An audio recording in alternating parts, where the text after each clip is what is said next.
Bihar police, Bihar दरोगा, BPSC, Bihar SSC, इसकी तैयारी करने वाले छात्र क्या सुसाइड नहीं करते? जीवन भर कॉपी कलम रगड़ते रह जाइएगा, ऐसे क्वेश्चन पेपर लीक होते रहेगा 25 लाख 50 लाख में, और जीवन भर पढ़ते रह जाइएगा, नौकरी उकरी नहीं होगा, फेयर एग्जाम नहीं होगा। आप 6x8 के कमरे में कॉपी कलम रगड़ते रह जाइएगा। लड़ाई आपकी है, युद्ध भूमि आपका है, रणभूमि आपका है, आपको लड़ाई लड़ना पड़ेगा, और अगर आप अपने हक की लड़ाई नहीं लड़ेंगे, आपको आपका अधिकार नहीं मिलेगा। प्रश्न पत्र शिक्षक अपने रिश्तेदार को भेज रहा है, तो क्या यह धांधली नहीं है परीक्षा में? अगर हम सिपाही एग्जाम की बात करें तो उसमें भी पारदर्शिता की कमी है। और दूसरी बात, हम भी आप छात्र नेताओं से रिक्वेस्ट करते हैं, एक मंच पे लोग आइए, लेकिन जब परिवार पर कोई आक्रमण करे तो हम सब लोग एकजुट हो जाते हैं, हाँ या ना? तो आप हमको ये बात बताइए कि फेयर एग्जाम होना चाहिए या नहीं होना चाहिए। देखिए, आप कितना भी पढ़ाई कर ले, आप कितना भी पढ़ाई कर ले, अगर फेयर एग्जाम नहीं होगा, आप 6x8 के कमरे में कॉपी कलम रगड़ते रह जाइएगा। जिसके पास 25 लाख 50 लाख रुपया है, आप 5 साल मेहनत कीजिए, वो 25 लाख 50 लाख के बल पर एक दिन पहले मेहनत करेगा। नौकरी आपको नहीं होगा, नौकरी उसको होगा। परीक्षा फेयर होना चाहिए, और अगर परीक्षा फेयर नहीं होता है तो ये देश के युवाओं के साथ धोखा है। कहा जाता है भारत अभी विश्व में सबसे युवा देश है, और हमारे प्रधानमंत्री भी कहते हैं देश का भविष्य युवाओं के कंधों पर है, और आप उन युवाओं के लिए एक फेयर एग्जाम तक नहीं करवा रहे हैं, तो कैसे युवा देश का भविष्य हुआ महाराज? देखिए, नीट का एग्जाम हुआ, 20 को बच्चा सुसाइड कर लिया, हर कोई बात किया, बड़ा आंदोलन हुआ, पूरे देश में बात हुआ, लेकिन क्या बिहार पुलिस, बिहार दरोगा, बीपीएससी, बिहार एसएससी, इसकी तैयारी करने वाले छात्र क्या सुसाइड नहीं करते हैं? करते हैं, लेकिन इस पर किसी का नजर नहीं जाता है। और आप विश्वास मानिए, आपको जब सुसाइड होता है ना, पटना में सुसाइड होता है, न्यूज आता है, लेकिन उसको दबा दिया जाता है। अरे कोई बच्चा पटना में रह रहा है, 5 साल से तैयारी कर रहा है, 10 साल से तैयारी कर रहा है, उसके बाद वो सुसाइड करता है। उस सुसाइड का कारण कहीं ना कहीं सिस्टम भी है, उस सुसाइड का जिम्मेवार सिस्टम भी है, लेकिन उस सुसाइड करने वाले छात्रों के साथ कोई खड़ा नहीं होता है। अब मान लिया जाए कि, लेकिन उस सुसाइड पर आए दिनों फलना गली में, मुसल्लपुर हाट के आसपास आप सुनेंगे, फलना गली में, फलना लॉज में एक लड़का सुसाइड कर लिया, फलना गर्ल्स हॉस्टल में फलना लड़की सुसाइड कर ली, उसको दूसरा मोड़ दे दिया जाता है, लड़की लड़का का एंगल दे दिया जाता है, लेकिन उसके पीछे एक सिस्टम भी होता है, सिस्टम भी जिम्मेवार होता है। बच्चा 5 बरस से पढ़ाई कर रहा है, 10 बरस से पढ़ाई कर रहा है, ईमानदार बच्चा का रिजल्ट नहीं होता है, क्वेश्चन पेपर लीक हो जाता है। तो आप हमको ये बात बताइए कि फेयर एग्जाम होना चाहिए या नहीं होना चाहिए? होना चाहिए ना। देखिए, ये अर्पिता भारद्वाज है, हम इसका मैसेज पहले नहीं देखते थे, लेकिन संयोग बस इसका मैसेज जो है कल रात में हम थोड़ा देखे, तब हमको पता चला कि अपने ही संस्थान की छात्रा है यह है अर्पिता, और इसका पीटी भी हुआ था, आप भेजे थे संभवतः, इसका पीटी भी हुआ है, और इस लड़की का मेंस नहीं हुआ है, इस लड़की का मेंस नहीं हुआ है। और इस जैसी हजारों लड़कियां हैं, और यहां पर लड़का है, इस जैसा हजारों लड़का है जिसका परीक्षा में धांधली के वजह से रिजल्ट नहीं हुआ है, परीक्षा में धांधली के वजह से रिजल्ट नहीं हुआ है मेंस में, जिसको लेकर के ये लोग कोर्ट तक गई है, और मामला कोर्ट में है, और 24 तारीख को सुनवाई होना है। एक सुनवाई हुआ है, दूसरा सुनवाई 24 तारीख को होना है। और देखिए, आपको आपके हक की लड़ाई ये लोग लड़ रहे हैं, आपके हक की लड़ाई ये लोग लड़ रहे हैं। आप लोग भी दरोगा की तैयारी करते हैं, हाँ या ना? मान लिया जाए हम आपको कितनों पढ़ा दे, आप कितनों पढ़ ले, लेकिन अगर एग्जाम से एक दिन पहले 25 लाख में 50 लाख में पर स्टूडेंट को क्वेश्चन मिल जाएगा, तो क्या आपका रिजल्ट हो पाएगा? तो क्या आपको अपने हक की लड़ाई लड़नी चाहिए या नहीं लड़नी चाहिए? गर्दनी बाग में इसी सब चीज को लेकर के आंदोलन हो रहा है, लेकिन हम आपको जाने से पहले वहां पर देखिए, एक बात आप जानिए, जब आप इतिहास पढ़िएगा ना, इतिहास में आपको पढ़ने को मिलेगा।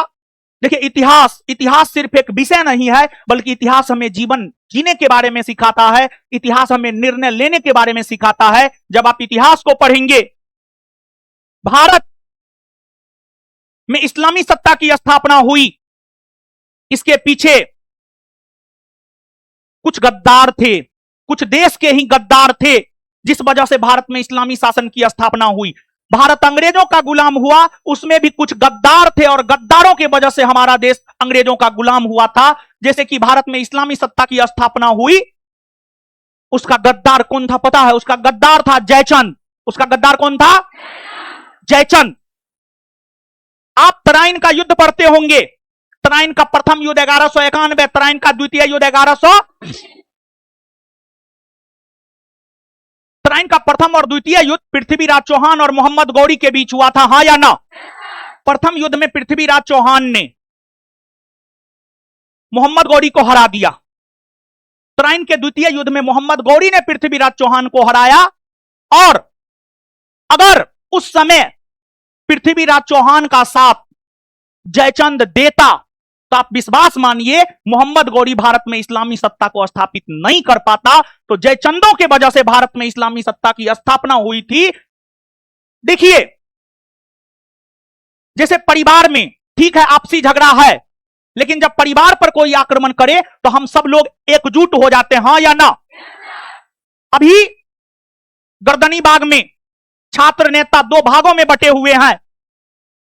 मतलब ये कहीं ना कहीं इस और इशारा है कि आंदोलन को कमजोर करने की साजिश है ये, और हर छात्र नेता को एकजुट होना चाहिए। और आप विश्वास मानिए, एकजुट होकर के एक मंच से अगर आवाज बुलंद होगा, तभी सकारात्मक परिवर्तन आ सकता है, आपके पक्ष में निर्णय आ सकता है। लेकिन अगर आप बटे हुए रहेंगे तो कभी भी सकारात्मक परिवर्तन नहीं आ सकता है।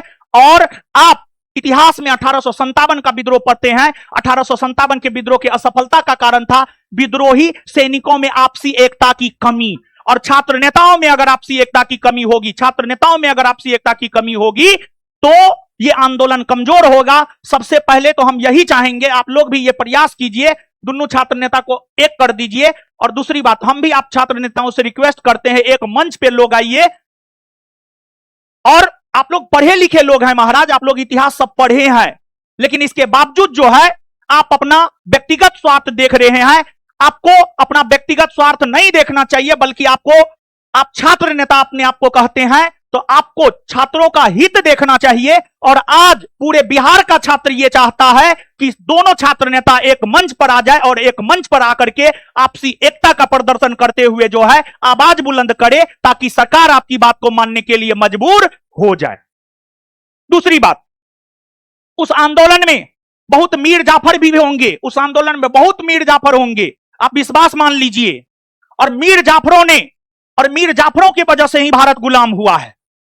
तो उन मीर जाफरों से बचना है, जो दोहरा चरित्र वाला शिक्षक है, स्टूडेंट है, या कोई भी है जो दोहरा चरित्र वाला छात्र नेता है, दोहरा चरित्र वाला स्टूडेंट है, दोहरा चरित्र वाला शिक्षक है, इन दोहरे चरित्र वाले मीर जाफरों से उस छात्र आंदोलन को बचाने की जरूरत है। तभी जाकर के जो है आपकी मांग पूरी होने जा रही है, अदरवाइज आपकी कोई भी मांग पूरी नहीं होने जा रही है। तो पहली बात तो हम यही कहेंगे अपने मंच से, और ये लोग आए हैं,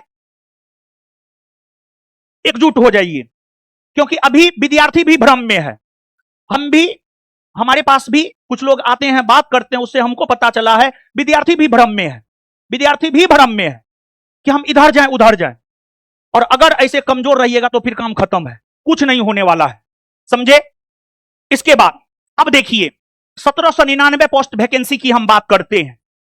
पेपर में न्यूज आया है, क्या न्यूज आया है इसको हम पढ़ते हैं। आप सब लोग जानते हैं 1799 पोस्ट का मेंस कब हुआ था? 27 मई को हुआ था, हां या ना? कार्रवाई 27 मई को हुई थी। दरोगा चयन लिखित परीक्षा, प्रश्न पत्र का फोटो रिश्तेदार को भेजने पर शिक्षक धराया। प्रश्न पत्र शिक्षक अपने रिश्तेदार को भेज रहा है, तो क्या यह धांधली नहीं है परीक्षा में? है या नहीं है? जहर इतना को खाइए या इतना को खाइए, अंतर होता क्या है? क्या इससे सिर्फ एक लोग को फायदा हुआ होगा? तो परीक्षा में ये गड़बड़ियां हुई है या नहीं हुई है? बोर्ड को क्या करना चाहिए बताइए? अब पहला ही लाइन, हम ज्यादा कुछ नहीं पढ़े, इसको आप पढ़ लीजिएगा। इसके बाद बोर्ड कहता है इसमें गिरफ्तारी भी हुई है, इसमें गिरफ्तारी भी हुई है, जो नकल हुआ है उसमें गिरफ्तारी भी हुई है, लेकिन इसके बावजूद बोर्ड इन चीजों को संज्ञान नहीं ले रहा है। तो हम अब, पहले तो हमने छात्र नेताओं से रिक्वेस्ट किया, अब हम आपसे रिक्वेस्ट करना चाहते हैं, हाथ जोड़ करके आप सभी छात्र एवं छात्राओं से रिक्वेस्ट करना चाहते हैं, लड़ाई आपकी है, हम मार्गदर्शक हैं, हम आपका सिर्फ मार्गदर्शन कर सकते हैं। लड़ाई आपकी है, युद्ध भूमि आपका है, रणभूमि आपका है, आपको लड़ाई लड़ना पड़ेगा। और अगर आप अपने हक की लड़ाई नहीं लड़ेंगे, आपको आपका अधिकार नहीं मिलेगा, जीवन भर कॉपी कलम रगड़ते रह जाइएगा, ऐसे क्वेश्चन पेपर लीक होते रहेगा 25 लाख 50 लाख में, और जीवन भर पढ़ते रह जाइएगा, नौकरी उकरी नहीं होगा, खाली हाथ पटना से घर वापस लौट जाइएगा। तो हम यही चाहेंगे, गर्दनी बाग में जो आंदोलन हो रहा है, अगर दोनों छात्र नेता एक हो जाता है, अगर दोनों छात्र नेता एक हो जाता है, तो आप छात्र को भी उस मंच पे जाना चाहिए, आप पढ़िए भी, आप विश्वास मानिए, आपको पढ़ाई और लड़ाई दोनों साथ साथ करना होगा। जब तक फेयर एग्जाम नहीं होगा, तब तक ईमानदार बच्चा का, 4x6 के कमरा में रहने वाले बच्चे जो अपने से खाना बनाते हैं, अपना से कपड़ा धोता है, सब काम करता है और आकर के पढ़ाई भी करता है, इस प्रकार के बच्चों का रिजल्ट तब होगा जब फेयर एग्जाम होगा। अगर फेयर एग्जाम नहीं होता है तो आपका रिजल्ट नहीं होने जा रहा है। तो हम इस मंच से ये मांग करते हैं, दोनों छात्र नेता एक हो जाए, और अगर छात्र नेता एक हो जाता है तो आप सभी लोगों से भी हम हाथ जोड़ करके रिक्वेस्ट करते हैं कि आप पढ़ाई और लड़ाई दोनों साथ साथ कीजिए। दिन में 2 से 4 घंटा जाकर के आप आंदोलन में जरूर भाग लीजिए। मार्गदर्शन करना मेरा काम है, बाद बाकी आपको जो करना है आप कीजिए, बात खत्म। और जो लोग तो आपके लिए लड़ाई लड़ रहा है, ठीक है, आप लड़ाई नहीं लड़ सकते हैं, कम से कम सहयोग तो कर सकते हैं ना। सहयोग आपको करना चाहिए कि नहीं करना चाहिए, आप ही बताइए हमको, आए? और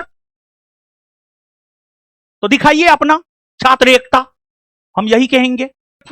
ये दरोगा की बात नहीं है, अगर हम सिपाही एग्जाम की बात करें तो उसमें भी पारदर्शिता की कमी है, उसमें भी पारदर्शिता आनी चाहिए। इसके बाद अगर हम लोग देखें तो बिहार एसएससी का 2023 में फॉर्म आया था, 2026 चल रहा, अभी तक एग्जाम नहीं हुआ है, उसको भी संज्ञान में लिया जाना चाहिए। फिर जो टीआरई का मामला है उसको भी संज्ञान में लिया जाना चाहिए। और शिक्षा व्यवस्था में एक बड़ा परिवर्तन बहुत ज्यादा जरूरी है।